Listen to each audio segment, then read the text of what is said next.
be horribly long, but there will be timestamps in the video if you would like to skip to a certain book. So today I'm going to be reading Goldilocks and the Three Bears.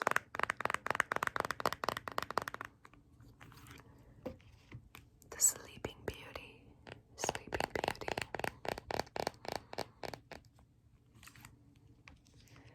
And Puss in Boots. Puss in Boots. So I'm going to start with the Sleeping Beauty. The Sleeping Beauty. Beauty.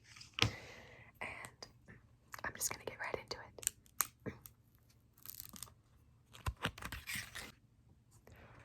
Once upon a time, there lived a king and queen who wanted a child more than anything in the world. After many wishful years, the queen at last gave birth to a little daughter. The king invited all the people to a great party, and the queen asked 7 fairies to be the baby girl's godmothers. Each fairy was to give the new princess a magical gift.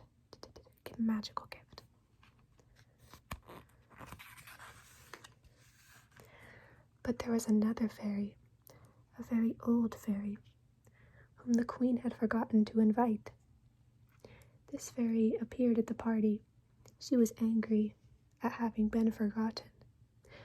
So the queen apologized and quickly ordered a place set for her. The young fairy who sat beside her heard the evil fairy muttering to herself. She hid behind the curtains in case the old fairy caused some mischief.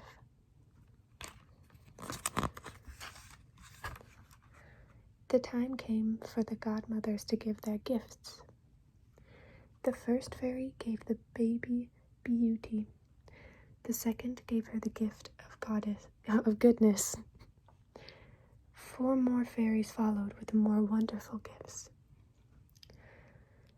Then the old fairy stepped forward. She was still angry at being forgotten by the queen. "A curse I shall give this princess. On her 16th birthday, she will prick her finger up on the spindle of a spinning wheel, and she will die." Everyone shook with fear at the terrible curse, but the last fairy stepped out from her hiding place. "I cannot take away this curse," she said, "but I can soften it. The princess will not die when the spindle pricks her finger. Instead, she will fall into a deep sleep that will end with the kiss of a prince." The king wanted to save his daughter from the curse, so he ordered all spinning wheels in his kingdom destroyed.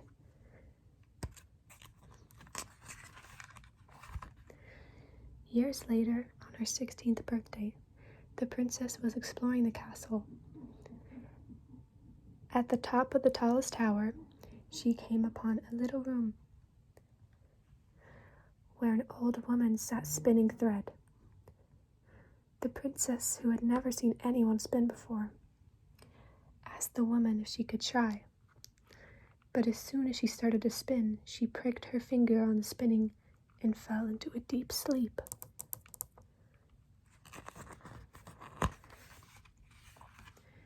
No one in the kingdom could wake the Sleeping Beauty. When the 7th fairy heard that the curse had come to pass, she flew to the kingdom. She touched everyone in the castle with her magic wand. Everyone she touched fell asleep and would not awaken until the princess's eyes opened. Then she grew a magical forest of thorny trees around the castle to protect it.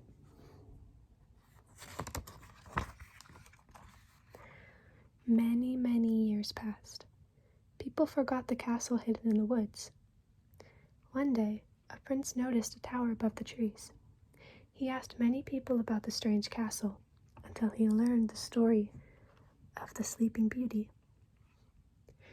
The prince decided to rescue the princess.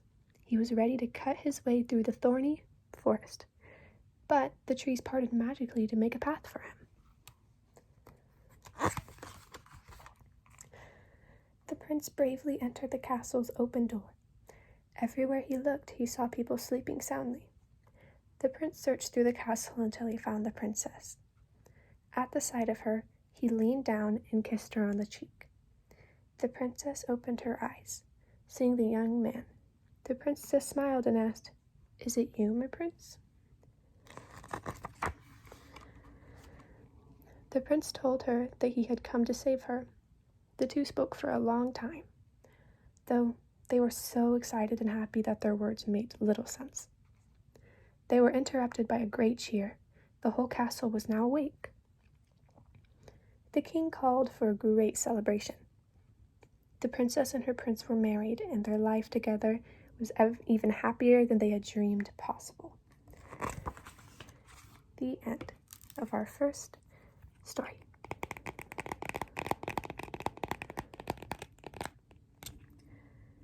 This one was really cute, actually. I've had these books since I was a little kid. Okay, the next one that I'm going to read is Puss in Boots. Puss in Boots. Puss in Boots.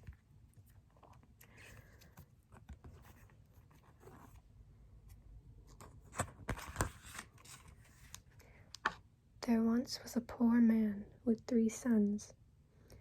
When the man died, the 3 divided up their father's belongings. The oldest took his house, the middle son got his mule, and the youngest was left with the cat. The cat told the youngest son, "Master, give me a sack and a pair of boots, and you'll find yourself the luckiest son of all." Since he had nothing to lose, the young man did as the cat asked. The cat put the boots on and took the sack to a place where he knew many fat rabbits came to find dinner. Soon enough, Puss caught a plump rabbit in his sack. He carried his catch straight to the castle of the king. Puss bowed low and offered the king the rabbit. He said, "Sire, please accept this gift from my master, the Duke of Carabas," for that is the name he had chosen for his master. A few days later, the cat returned and gave the king a pair of fat white doves. And a few days after that, he brought a dozen quail eggs. For several weeks, Puss brought gifts to the king. Each time, he explained that the presents were from the Duke of Carabas. The king was charmed by such a well-mannered cat and enjoyed the presents very much.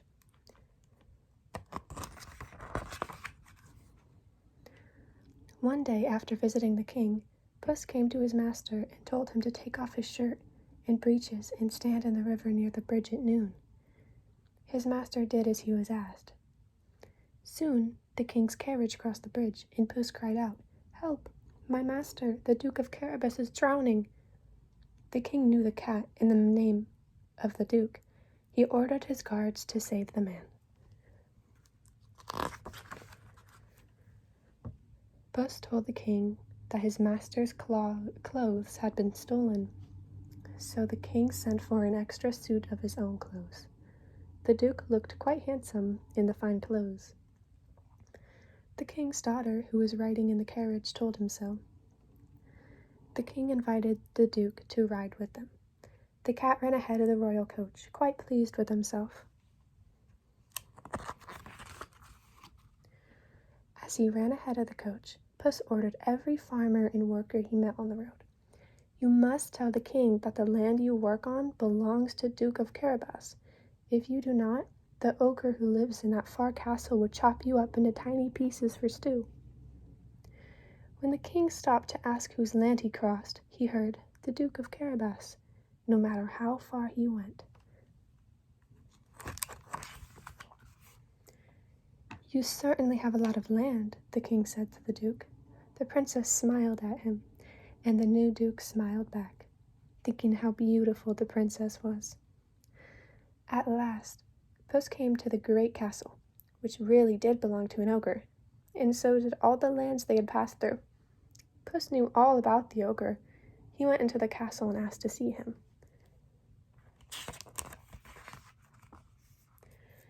I hear that you can take the shape of any animal you choose. And Puss to the ogre, said Puss to the ogre, I hear you can, if you wish, become a lion. The ogre said that this was true, and he turned himself into a lion. Puss waited until the ogre turned back into his own shape. People also say that you can change yourself into a mouse, said Puss, but that is impossible.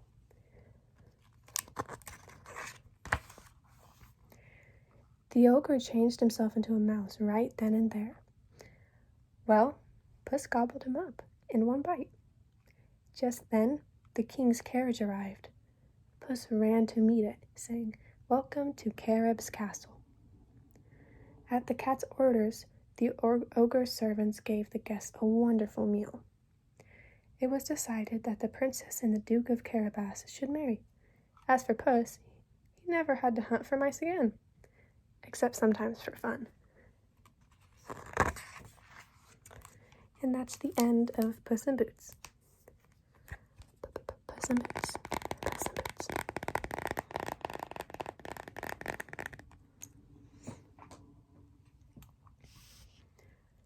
The last book that I'll be reading is Goldilocks and the Three Bears.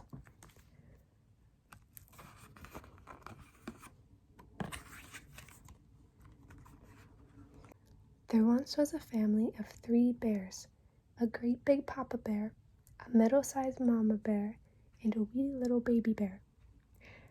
The bears lived in a neat little house right in the middle of a forest. Every day started just the same way. They sat down and had a breakfast of hot porridge. One sunny summer morning, Mama Bear spooned the porridge into their 3 bowls. "It's too hot," squeaked Baby Bear, tasting the porridge on his wee little bowl.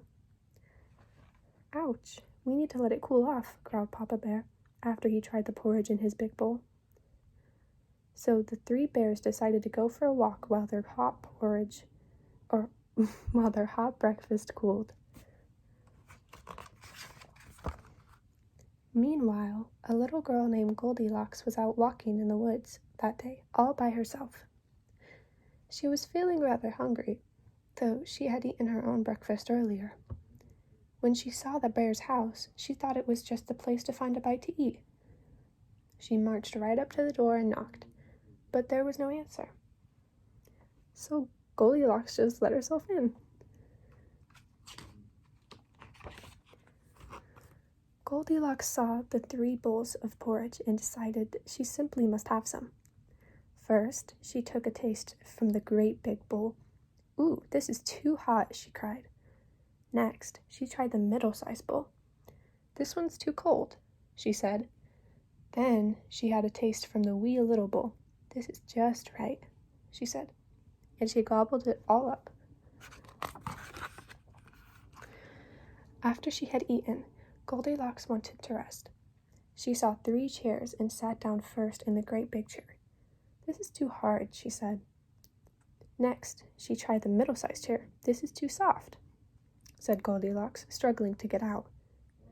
Then Goldilocks tried the wee little chair. "This is just right," she had exclaimed, but she sat down so hard, the chair broke all to pieces. By this time, Goldilocks was very tired. She went upstairs and found 3 beds. First, she tried the great big bed. "This one's too high at the head." Next, she tried the middle-sized bed. "This one's too high at the foot," she cried in disgust. Last, she lay down on the wee little bed. "Sure enough," she said, "this one's just right," and fell fast asleep. When the 3 bears returned home from their walk, they noticed that things were not quite right. Papa Bear said, in his great big voice, "Someone's been eating my porridge." Then Mama Bear said in her middle-sized voice, "Someone's been eating my porridge." Baby Bear said in his wee little voice, "Someone has been eating my porridge and has eaten it all up."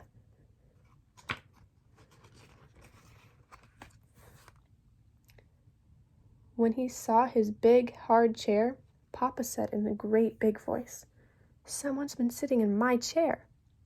Someone's been sitting in my chair, said Mama Bear in her middle-sized voice. Baby Bear squeaked in his wee little voice. Someone's been sitting in my chair. It has broken it all up. Next, the bears tiptoed upstairs. Someone's been sleeping in my bed, said Papa Bear in his great big voice. Someone's been sleeping in my bed, said Mama Bear in her middle voice. And Baby Bear cried. Someone's been sleeping in my bed, and she's still in it.